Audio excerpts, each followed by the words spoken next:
Hey everybody, it's Lon.TV, and it's time once again for your weekly wrap-up. It's Monday yet again. I can't believe how fast the weeks go by, but here we are. And I wanted to talk about some of the things we'll be talking about this evening. Holidays and content theft and what I have to go through on takedown notices. Edge is now going to be running Chrome, at least in the not-so-distant future. We'll explore that a bit. If you can't beat them, join them. The Apple Watch's Afib detection already helped somebody out. We'll look at what one Redditor experienced and how it helped him. Google Slate is not an experiment, despite the fact that some people think I should have reviewed it as such. I'm going to talk also about my fleet of gear that I use here in the studio for reviewing products. FPGAs are married with Xeon processors. That's kind of interesting. And we'll also look at how different types of home hubs treat your devices like door locks. Lots to talk about. Let's get to it.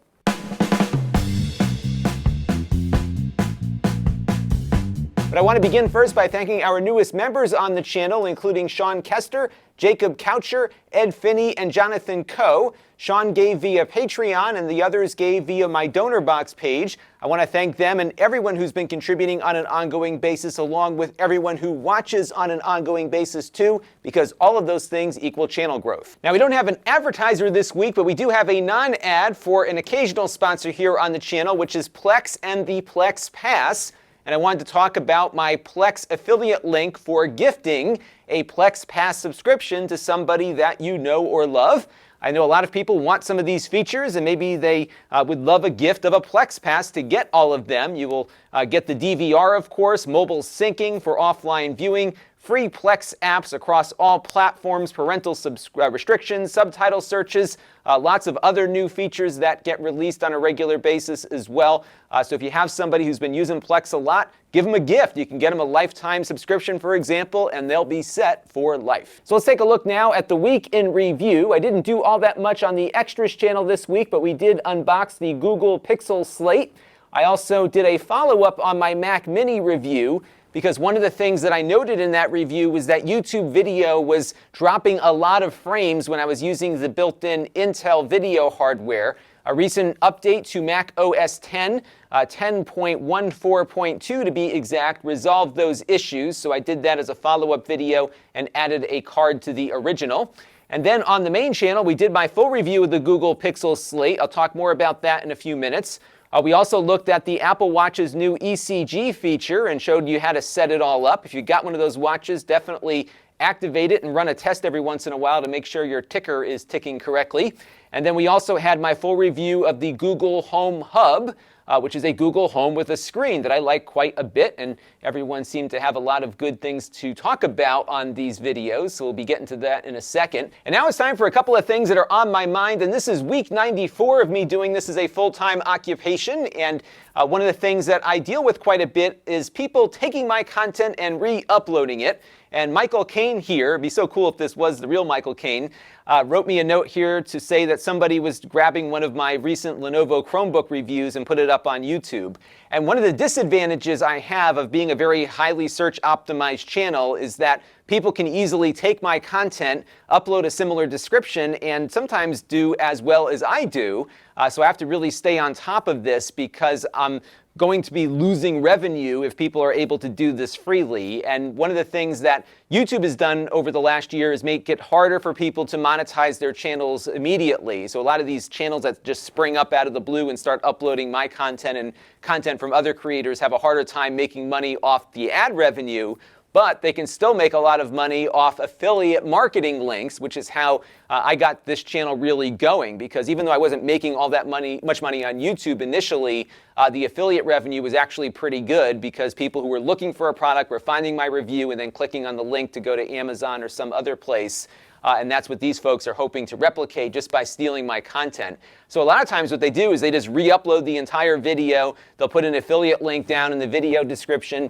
In this instance, there's one group that will just grab the video and put up a little lower third here and ask people to go down to the comment section to click on a link to get that revenue as well. And it's just outright theft. They're taking my work and trying to profit from it versus creating something of their own. And every once in a while, I will get emails like the two that you see up on screen here asking me to retract the takedowns. promising never to do it to me again, but they are still going out and grabbing content from a lot of other creators and trying to do the same thing to them. So I never retract these things because this hurts the platform as a whole when you get all this spam content popping up here. And these folks need to understand that if you want to make money and participate in this platform, you need to contribute something of your own. You actually have to make your own video versus just taking somebody else's and uploading it. So I do appreciate everyone who brings these to my attention. It's very helpful. So if you do see it, you can email me at Lon.TV or just leave a comment somewhere. Usually I can grab those and take them down pretty quick, but it's always very helpful to have this. And sometimes people spend a lot of time repurposing my content. There was one guy that took my video, sped up the audio, added all of his own graphics to it, but it was still my video at the end of the day, and he probably could have made his own in the time he took to steal mine and repurpose it. So just keep an eye out there, folks, and if you are a creator yourself, this is likely happening to you as well.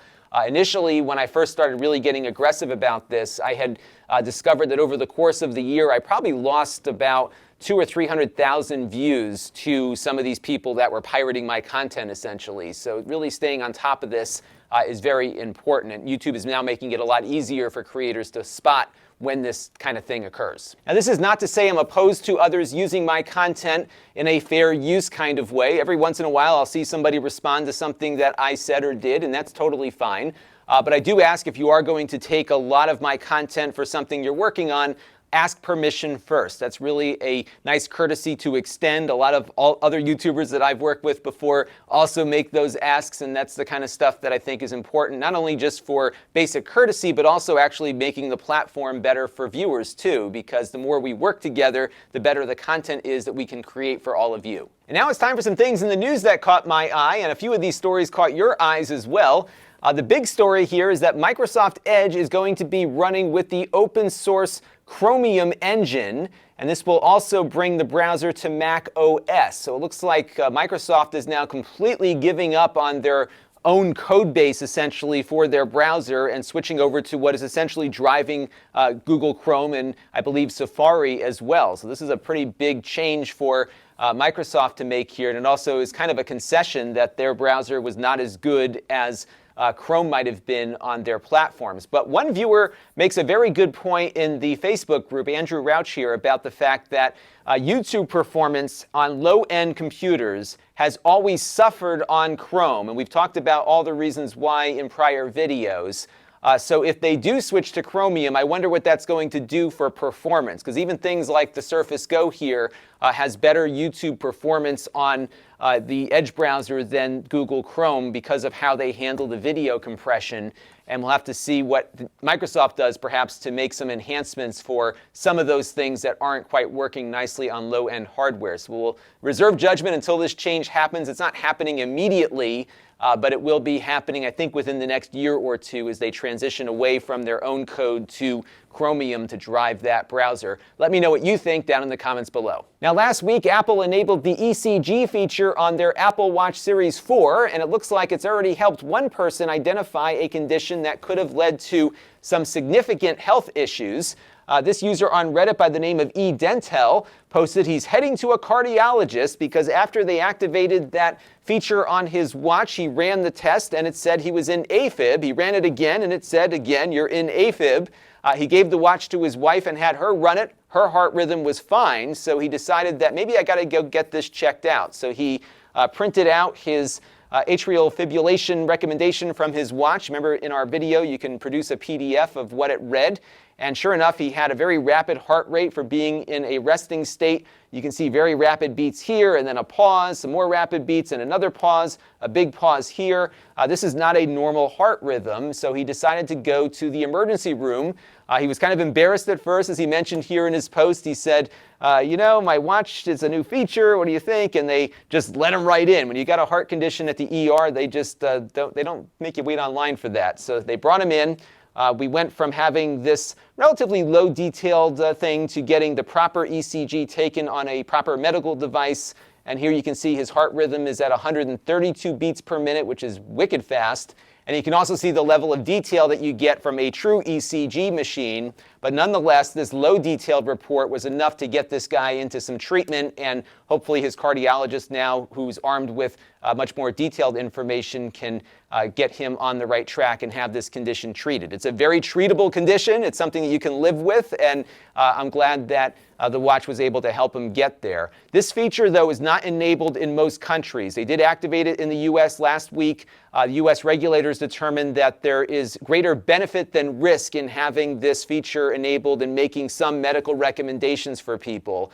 In some of the testing that they did with the feature while it was being developed, they were in the high 90 percentile compared to a regular ECG for detecting Afib. But it's possible that it might miss a diagnosis or something like that. But again, the benefits here far outweigh the risk, especially for this guy who had this condition, didn't know he needed to check for it, but checked solely because it was a new sensor feature they enabled on his watch. So I'm glad that they got that going. And I hope many other countries around the world start allowing this as well, because I do think it will end up saving lives and preventing some serious health issues. And now it's time for a Q&A from you, the viewers, and I wanted to expand upon my opinions on the Google Pixel Slate from my recent review. I got a couple of people who wrote in, like Matthew here, who thought I wasn't being fair to the product because it was so new and kind of a beta sort of thing. And I wanted to address that. I'm not picking on Matthew directly, but I thought his comment was the most succinct in this manner. He said basically here that I bought a concept machine which Google uses internally, and they made it available for a higher price to customers that really wanted it. And I would disagree with that statement. Because if we look back at the history of Google's experimental products, they typically release them in a very limited fashion, in that they limit how many people can buy them. They have an invite-only kind of thing where you have to apply to purchase it. Amazon does that with some of their Echo devices that they're releasing in limited quantities. They basically send out invitations to purchase as opposed to just selling it outright. But this product is being marketed to consumers, and here is how they're doing it. When you log into the Google Store, front and center is, guess what, the Pixel Slate and its pen right next to the Google Home and the Google Pixel phone, two products that I think are much more mature. And you can even find it down here with the rest of the lineup. They also have on the page for the Google Pixel Slate, they're recommending people buy it for the multitaskers in their life. So this is not something that is just an afterthought or an experimental product. This is something being actively marketed to consumers who are no doubt in the market for something like this, like an iPad or a Surface device. In fact, they're even touting its productivity features about taking your work offline, multitask and collaborate, a powerful desktop experience, and a long-lasting battery with fast recharge, all the things that we see marketed on a Surface tablet or on an iPad. And when I use the iPad Pro, for example, the new one, I love it. It feels like the future. This doesn't quite feel like the future to me yet. I think it needs a lot of real optimization, not only on the software side, but the hardware. You saw how that keyboard attached when it was folded up. It was sliding around a lot. And when you flex the keyboard, you'd often get a mouse click inadvertently, one you did not intend to do given how thin it was. So there were some problems with the accessory items there. The software isn't there, especially to make use of the pen, so that's an issue in of itself. And then Chrome OS on this device just felt bloated to me. The browser side was fine. It's running great even on low-end ARM devices, but even the Android stuff should have been running better. I didn't get an experience that made me think, wow, this is so much better than a $250 Chromebook. It felt about the same. The Android apps had the same quirkiness as far as their resizing of windows, for example. The screen redraw was very slow on those things when you did make an adjustment. They didn't run all that quickly given what you have for a processor inside. It just doesn't feel like it's part of the operating system like the browser is. So hopefully they can make some gains there to maybe improve the experience on their higher end devices, especially for the Android component. In short, it just doesn't work all that great. And I think they're also having a hard time figuring out how does Chrome OS, which was designed to be a desktop operating system, work as a tablet operating system. And one of the things that I pointed out in the video was that one thing Microsoft did was, rather than try to force people into that like they did with Windows 8, they give people the choice. You can either have it run as tablet mode when your keyboard is detached, or you can let it run like a desktop if that's your choice. They just kind of gave up on trying to force it down the user's throat. And one user said, well, you know what, you can get around that by just attaching a Bluetooth mouse or an accessory. But I don't think you should have to have a hardware device dangling off of it or connected to it just to make the choice as to how you want to interact with your machine. What I found with my Surface Go, the more I use it, is that sometimes I like it to be in tablet mode and I'll just tap a button and activate it. Other times I don't want it to be in tablet mode and we'll tap the button again to deactivate it. That's all I want. That's what they should do. If they really have a hard time making the right design decisions, let the users kind of guide that, and they can collect that aggregate usage information and find ways to optimize the operating system for that experience. Now, what I mentioned in the review is that Apple took a very different approach to this. So if you want a tablet, you buy an iPad and have all the limitations of the tablet interface. If you want a desktop computer, you buy a Mac, and they offer a Mac that's about the size and weight of an iPad, this little 12-inch MacBook that I use all the time. It's a very nice little computer. It weighs about the same as what an iPad with a keyboard weighs, but you've got a regular computer, and that is how they determined the best way to move forward with their different product lines. I do think we'll see the iPad chip, or a derivative of it, in a Mac soon, but I don't think they're ever going to have a computer that's both. Microsoft, again, tried to do that with Windows 8, force users into the tablet interface, even on a desktop computer. That didn't work, so they smartly did Windows 10 to give users that choice. And that's what I think Google needs to do with Chrome OS, is just make it work better in this tablet mode and let users determine what course they should take. Now, related to this, Burajira wanted to know if I'm going to keep my Surface Slate or get rid of it, and I've decided that I am going to return it. My plan was to actually use that as my Google Chrome device that I have as part of what I call my fleet of devices that I keep here for different reviews that I do, because we often look at things that Chrome OS is doing, most recently that move to install Linux applications. And I was hoping, to have a nice Chrome OS device to use for that, but that one just isn't going to cut it. Normally I'd resell these things to viewers, but I really don't think any of you are going to be all that happy with it either. And the funny thing is, I keep coming back to my Chromebook Flip C101, which I'll show you right here. This thing has been really useful as a Chrome OS demonstration device because it's got two USB-C ports on it. So I can easily output the display through those. It's very thin and light. It runs the Linux stuff, it runs the Android stuff, and it also, of course, runs regular Chrome stuff. So if I want to see how something might work in a tablet environment, I can just flip it around and get it going that way. So it's still a very nice, useful device. Samsung has some really nice Chromebooks that I reviewed one of them a while back. I'll put a link to it down below in the master playlist. I really like that one. It was very nicely performing, wasn't all that expensive, had the pen built in, and I think works better really as a two-in-one in Chrome versus just a straight-out tablet in Chrome. So you may want to look at one of those, or if you want something tiny, something like this, because this is really useful and performs, as we saw in the video, pretty much as well as that $600 Slate tablet does in benchmark tests. So that's where that's my thought on this. I think it's something that everyone's going to find different things to talk about and like and dislike. But I think on the whole, for consumers, this is not a consumer-ready device. I think Chrome OS enthusiasts will find some way to make the best use of it, but it's not perfect even for them. But this question got me to thinking about my fleet and all the things that I keep around here for using in all of the videos that I do. So I thought I would just kind of run through the things that I use here in the studio, which have some real utility for me.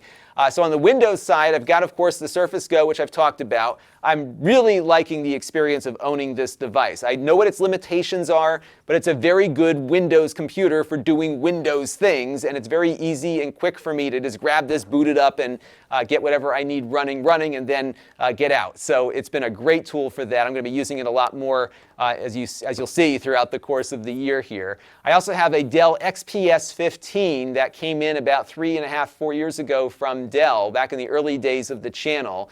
It's got like a 960M GPU, but it's got an i7 quad-core chip on board. So I use that if I'm doing things with OBS or some kind of video capturing outside of what I use with my TriCaster. That machine is great for that. So I use it a lot for that kind of stuff. And then often, too, I get a lot of PCs in for review, so those just kind of hang out and are available if we need a mini PC or something. There's always some mini PC in here that I'm working on that we grab for that kind of stuff.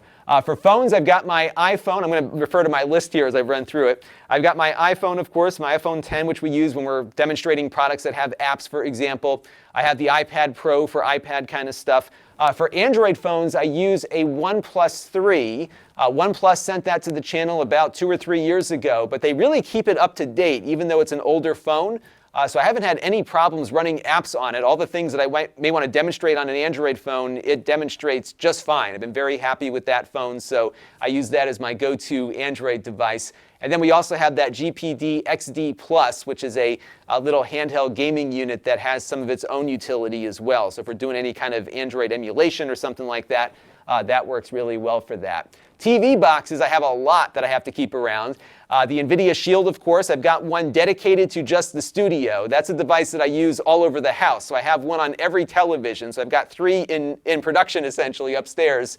But then I've got the one in the back drawer here that I use specifically when I'm doing videos. That's the newer one that I bought about a year and a half ago when they made the new, smaller version of it. So that's been a really good tool to have. I got the Apple TV 4K, which I use occasionally to show Apple TV apps, so I need to keep one of those around. It also is useful because, as you'll see in a minute, I do some HomeKit stuff with my home devices. So the Apple TV works as a home hub very transparently, so that's been useful for that. I have a bunch of Rokus that I keep around. I really like the Roku, and we're often referring to it or at least using it as a reference sometimes when I'm doing individual product evaluation. I also have a Chromecast, which is another useful tool to have in the repertoire there.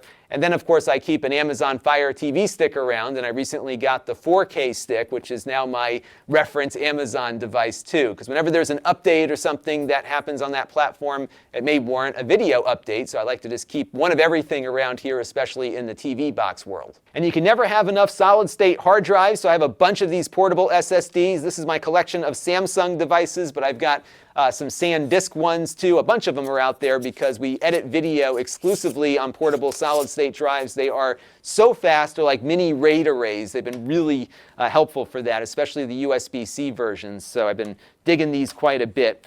For displays, I have the Lenovo 1080p display that you see a lot on the table here. Then I recently bought a 24-inch LG 4K display because a lot of the TV boxes we get in now support 4K. So I like to show the interfaces running with that display on the desk so you can see how responsive they are. That LG display I reviewed a few months back, it's like $250, if that. So a very good price for a pretty sharp IPS display at 60 Hertz 4K. Can't beat it. It worked out really well for me. Then I've got some other doodads. So I keep a Raspberry Pi around. Actually, I got 5 of them just because I've been collecting them over the years. A bunch of random stands. I got the Kilowatt for measuring power. Occasionally people have questions about power consumption. So we've got the Kilowatt for that. I have a USB Type-C power meter that we reviewed or featured in a prior video from a few weeks back. That thing's not the most accurate, but it's generally useful for that kind of thing. So I've been using that a little bit just to make sure the right amount of electricity is flowing through devices there. And then we've got the eGPU box, of course, which I use occasionally, like we just did on the Mac Mini review. But that one may be going into production when we get that Mac Mini set up as the editing workstation. So lots of stuff. I probably got more stuff in the back that I have that just kind of sits there until it's needed. So it's good to have all these things because you never know when you might need to review something and have some way to demonstrate it. So that's why I try to keep one of everything around just for those instances. And Travis Cunningham had a great observation about how a lot of these home hubs are determining what things they should allow versus not allow, given how difficult it is with a voice to verify somebody is who they say they are. So we saw with Google Home, they do have a voice print functionality, but it's not perfect. It's easily tricked. If we had a recording of my voice, that would be enough to trip it to do something like that. So he noticed that some of his devices allow things to be locked without a validation, but you can't unlock them without some kind of authentication. And that has often been something that, for me, wasn't the most convenient because if I'm out walking my dog, and I want to unlock my house, for example, I have to take my phone out of my pocket and revalidate. Not so hard with an iPhone with a face detector, but if you're in the middle of the winter with a fingerprint reader, for example, there's a bit of an inconvenience to the point where you may as well just take out a key and unlock the door. So for example, here on my iPhone, if I pull up our August Smart Lock here, if I face the phone away from me and say, hey, unlock the studio door, to unlock your iPhone first. I need to actually unlock the phone first in order to do that. But what I can do with my watch is actually unlock the door. So I can do my raise to lift here, unlock the studio door. And what should happen here, hopefully, yep, there it goes, is that I can unlock the door very efficiently with just my watch because I have been already validated, and the watch will keep me validated so long as it detects that it's connected to my arm. And then, and then, of course, sometimes she doesn't hear that she did unlock the lock. But nonetheless, it can do that kind of stuff. So I think the watch has been really great for home control because what I love is when I take the dog out for a walk and come back to the house, I can just raise my wrist, even in the cold weather, and initiate the door to unlock, which I think is just awesome in the future. I think some of the validation makes it a little bit difficult. But I can, though, go back to my phone here and say, hey, lock the studio door. And again, no validation here because locking the door obviously is something that it's comfortable doing without some kind of direct validation. Of course, it doesn't always function as quickly as it should. There it goes. So we have my usual problem with the door there. I have to get the door fixed again because I can't actually lock my doors after I unlock them, but that's another problem I got to deal with. But nonetheless, you can see how it works. It's kind of nice that they do that. And again, I really like the functionality of having the watch because it's validated before I walk out the door to be very flexible in how I can control my home without an overarching amount of re-authentication to do something simple. Now I'm going to present this next question as a point of discussion because I think it's a very interesting topic. Hamidor brought this to my attention in the Facebook group, which is that Intel, as you know, purchased an FPGA chip maker. And we've been talking a lot about FPGAs in the context of simulating old game consoles and old computers. Software emulation has its limits, as those of you with a Sony PlayStation Classic can attest.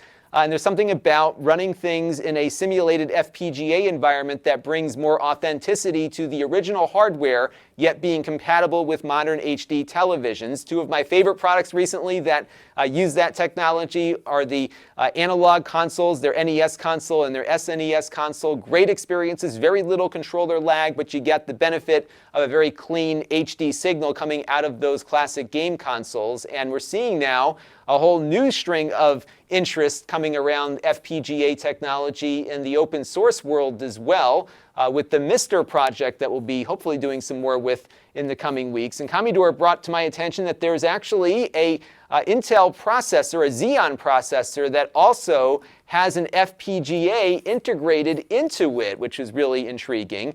As you know, Intel bought Altera a while back, and back in May, just recently, they released this Intel Xeon processor that has the integrated FPGA, and Hamidor sees this as something that may be the future of computer chips, and that you can basically have hardware acceleration for anything, and your chip doesn't need to have the hardware acceleration designed into it when it's first made. You can program it in using an FPGA integrated into the die like the Xeon processor to get specific things to work in a faster fashion. And I can see this really becoming something if Intel begins integrating it into consumer technology. One example of another type of chip like this is Intel's Altera Cyclone SoC5 that's in this board that is the heart of the Mr. project. This has an ARM processor built into the FPGA on the same chip, essentially. So it boots up Linux inside that ARM core, and then it's able to drive the FPGA from that. Now it looks like there's an actual desktop processor that's got the same kind of thing built in. So this is kind of cool. I'd love to see where this goes. I'd love to hear from some of you who have some interest and experience in FPGAs about what this chip might mean for the future. It's been out for a little bit and none of us even knew about it. So this is kind of fun. So take a look at the article there on screen and comment down below. And again, hopefully soon we'll get to this Mr. once I've had some time to put it all together. It's just been a busy month with a lot of new products coming out to review. Now I'm changing the channel of the week to the pick of the week. And the reason is that I'm finding things on channels that I've previously reviewed that I really want people to see. And I felt like, well, I can't talk about that channel because they already were the channel of the week. So we're going to change it to the pick of the week. And that will give me some more flexibility to recommend other things too, but I'll try to primarily stick to channels and other media that you can consume.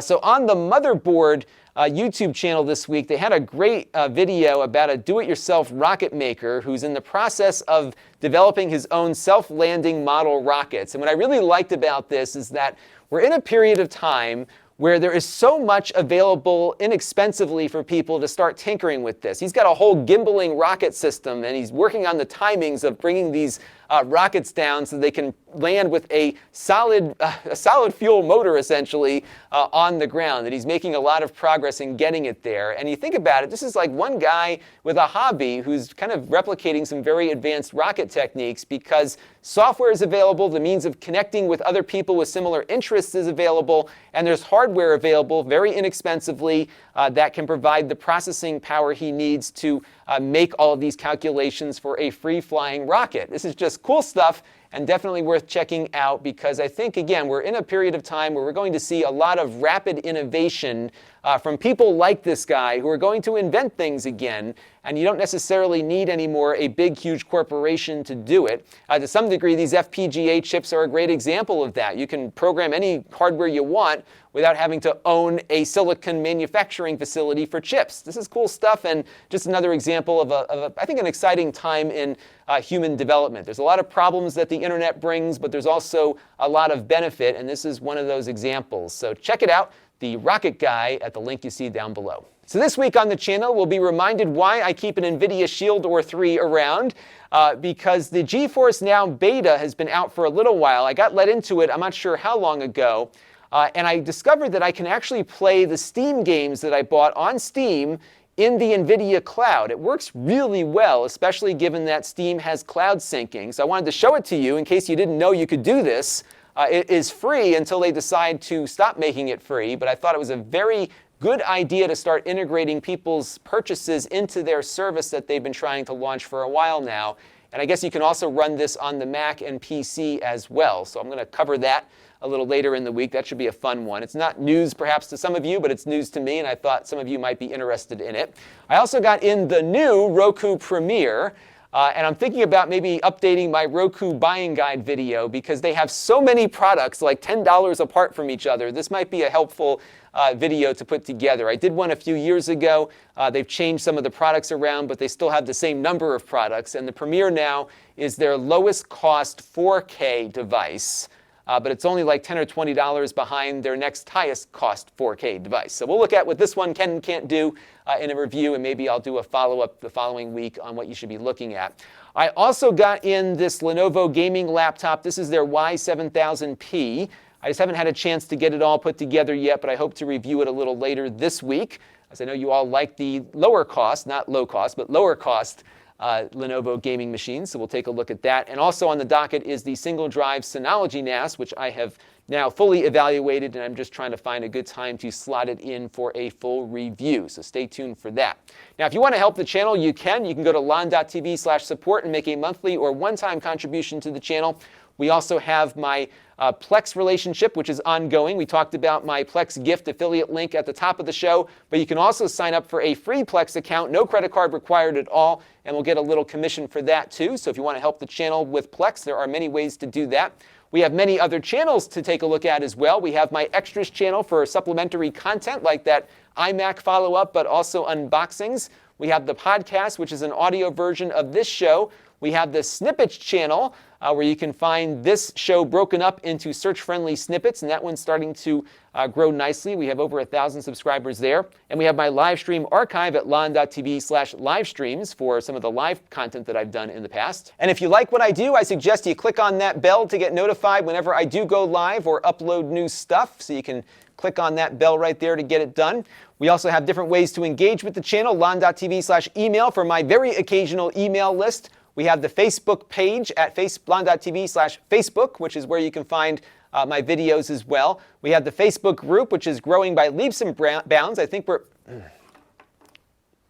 3, 2, 1. Now, if you like what I do and want to get notified of future videos, you can click on the bell. I did let YouTube know some of your feedback that you had about the Premiere feature and how those notifications work, so hopefully they'll take some of those suggestions. But I do think the premiere of this wrap-up, when I can do it, works really well for subscribers and for me. It's a great way for us to connect. So this video always goes up at 7 p.m. on Monday nights when I do it, which is most weeks. So whether or not it's a premiere, it's going to launch at exactly the same time.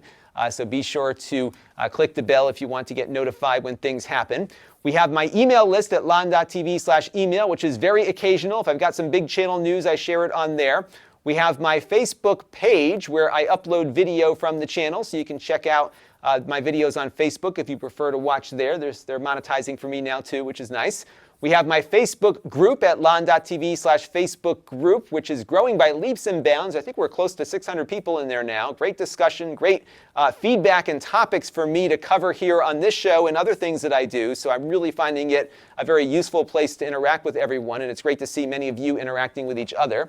And then we have my store at Lon.TV/store, where I sell things that I've previously reviewed here on the channel. And if you want to get notified whenever I add something to the store, you can go to Lon.TV/store alert. I usually do some store editions on Sundays, sometimes during the week if I have time.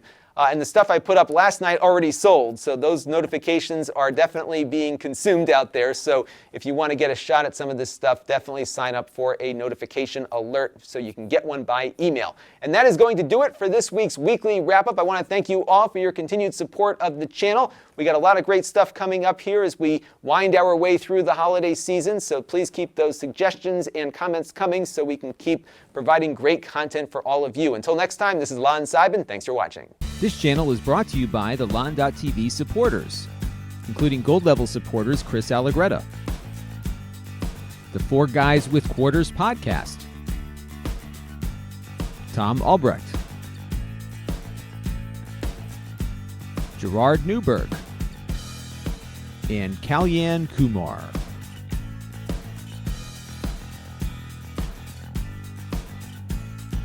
If you want to help the channel, you can by contributing as little as $1 a month.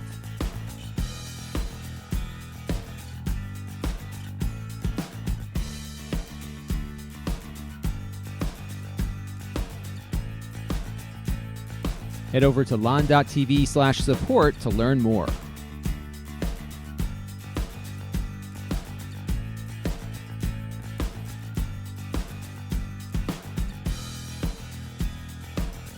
And don't forget to subscribe. Visit Lon.TV/s.